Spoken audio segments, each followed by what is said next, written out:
Hey guys, today I'm going to be doing a review of Brandon Sanderson's Skyward. So Skyward is a young adult sci-fi novel, which is interesting. I wouldn't have thought of Brandon Sanderson doing really either of those, which is funny because he's done almost that before. Not sure what my mental blockage is for. But Skyward is basically a story of about Spencer, the main character, obviously. But Spencer is a member of a human colony on this planet that has been attacked for generations by the Krell.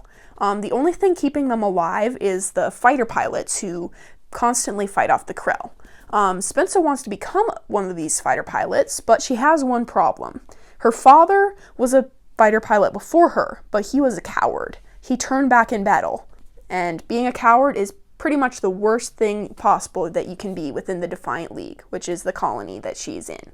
So this is a space opera. If you don't know what space opera is, it's basically science fiction that's more focused on having a cool adventure than on making sure all the science is perfectly accurate, which is definitely true in Skyward. I mean, there are aliens and weird anti-gravity things and stuff like that. But there also is a lot of real science in this. For example, the fighter pilots, in their fighter ships things, they're all the fighting is happening beneath the atmosphere, and you can tell that Brandon Sanderson went to a lot of effort to research what the effects would be, for example, if a fighter pilot just made a turn like that. So if that happened, then they would get a lot of extra gravity pulling down on them, and he made sure to account for that in this book. Before I really start on world building though, I'd like to talk about the main character, Spencer. So this book is written from first person, which basically means that it's written as I went to the store, or I wanted to become a fighter pilot, something like that. So it's basically Spencer telling you what's going on. And I don't know if this is anybody else's experience, but in YA novels, I feel like all first person narrators kind of feel the same. Like, not perfectly the same, but I kind of always get the same feeling from them. I'm not exactly sure how to explain it, but Spencer was clearly unique. So, for one, she has this habit of very aggressive talk. She'll be like, "Ah, you evil Krell! I will pound your skulls to dust and let the shards fly away on the wind." Really weird stuff like that. But I don't know, she was just quirky like that, and she kind of had to grow up kind of defending herself from all these people who claim that she's a coward's daughter. And it made her a really, I guess, quirky, but quirky brings up a weird connotation. Not really quirky, but unique character. And I love how that came through in the voice.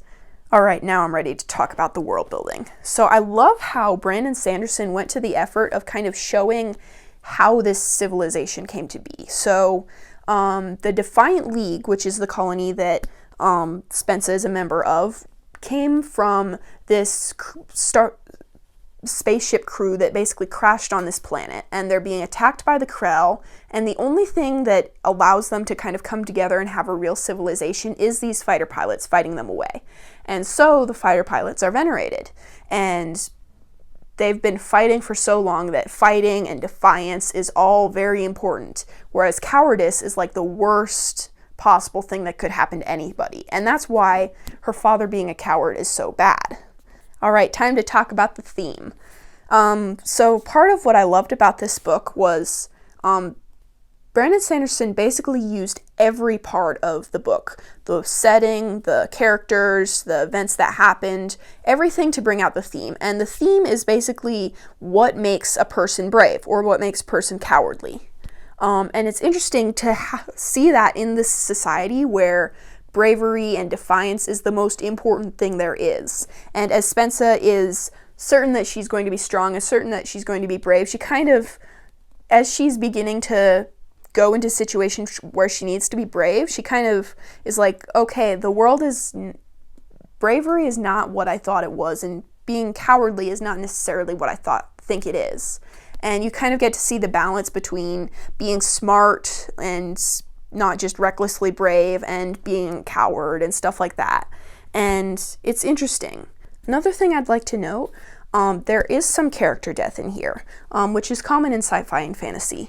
But what I appreciated about it was that Brandon Sanderson really did not let their deaths be in vain. So basically, these characters' death propel Spensa on her own character journey and on the thematic journey. And so it was really cool to see that those deaths were not just in vain or just to make it realistic. On the subject of content warnings, I don't have a ton to say. I think there's the D word, the H word, and the A word. The A word's maybe twice.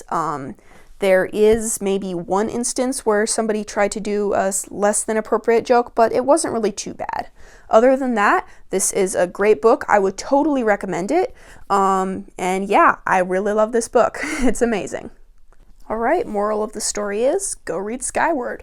This is an awesome sci-fi, space opera obviously, but this was a great book. This is one of my favorite Brandon Sanderson, and Brandon Sanderson is one of my favorite authors. So that's saying a lot. All right, I plan to post more videos soon. Thank you for watching.